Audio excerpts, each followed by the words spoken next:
Hi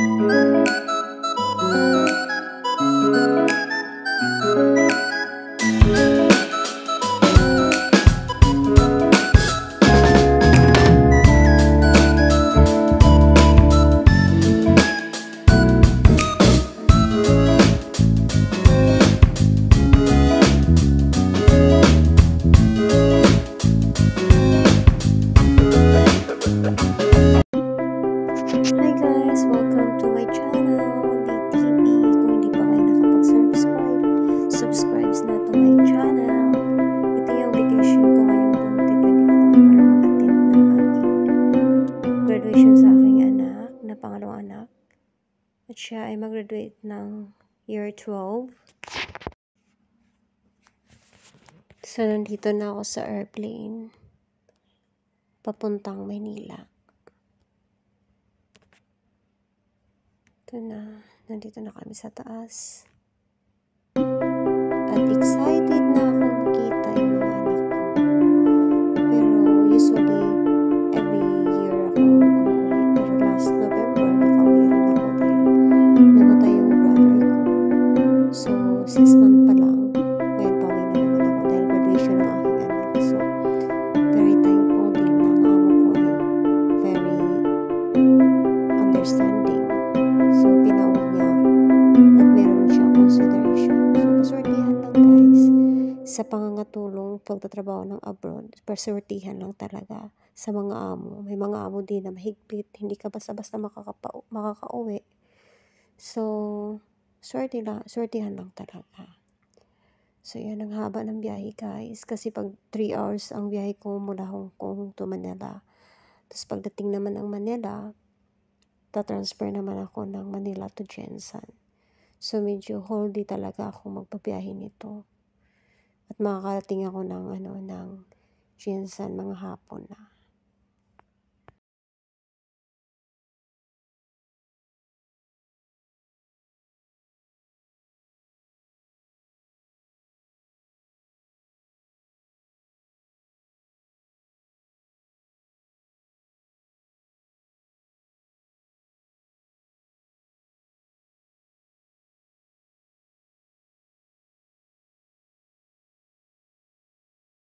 So, finally guys, nandito na ako sa Jensan.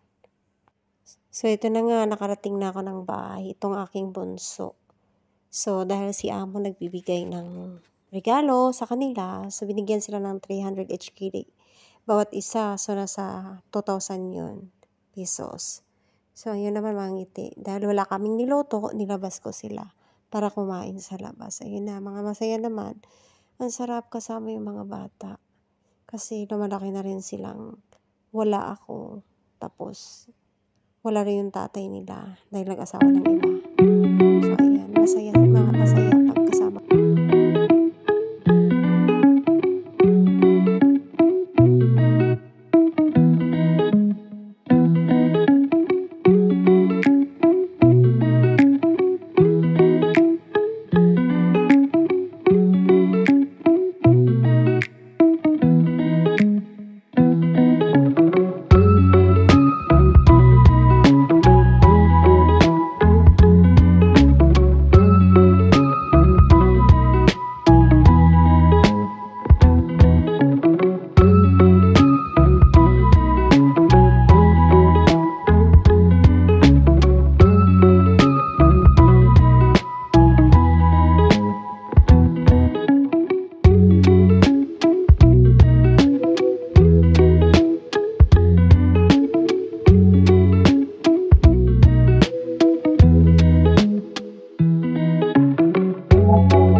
storytelling, and braille reading.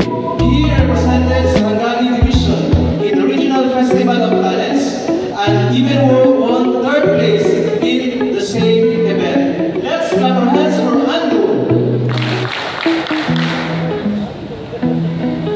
Charles Q. Gonzaga, a grade 6 learner, also won first place in interpretive reading during the Division Festival of Talents and participated in the Regional Festival of Talents.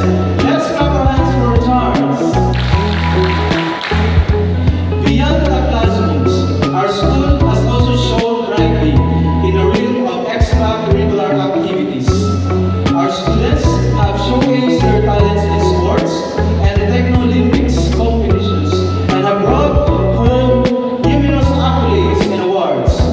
Their passion, creativity, and teamwork have not only enriched our school community, but have also inspired others to pursue their passions fearlessly.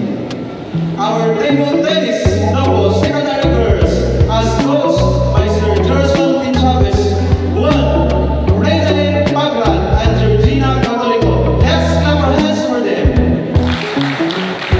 Our para games, gold bowl in the person of Andrew P. Valivillas, earned a ticket to Palarong Pambansa 2024 to be held in Cebu City. Let's clap our hands for them. We not only took control of the sporting room, but we also entered a brand new competition. Our junior high school competed in the Baile Sakali for the first time in competition, being participated by a special program for the art schools. We may be sufficiently ambitious, but by participating, we have demonstrated that our learners are capable of competing. At the heart of our school success lies a strong sense of community and service. Our learners have actively engaged in different community service and have made a positive impact in the lives of those around them. Through their acts of kindness, empathy, and compassion, they have embodied the values of our school and have set an example for others to follow. Our SSRG officers and school helped the fire victims and donated groceries, clothes, and rice to our communities in Lalo. Investing in the improvement of the school environment is a fundamental aspect of providing quality education and nurturing the holistic development of students. It plays a vital role in shaping the overall educational experience, promoting well-being, and fostering a culture of learning and growth. Last February, our school managed to have the school fence repainting and gave rehabilitations since we hosted the SPAA. It was a challenging activity, but we did manage it. Ongoing right now is the construction of our school landmark, Wilam ACISC. It may not be that much yet, but sooner. We look forward to the more functional and child-friendly school. In conclusion, as we reflect on our school's achievements, let us not only celebrate the milestone we have reached, but also look towards the future with optimism and determination. Together, we have built a legacy of excellence, compassion, and resilience that will continue to inspire generations to come. Thank you to everyone who's been part of this incredible journey. Here's to many more years of success, growth, and transformation. Again, thank you to all our guests for joining us today. Let us continue to strive for excellence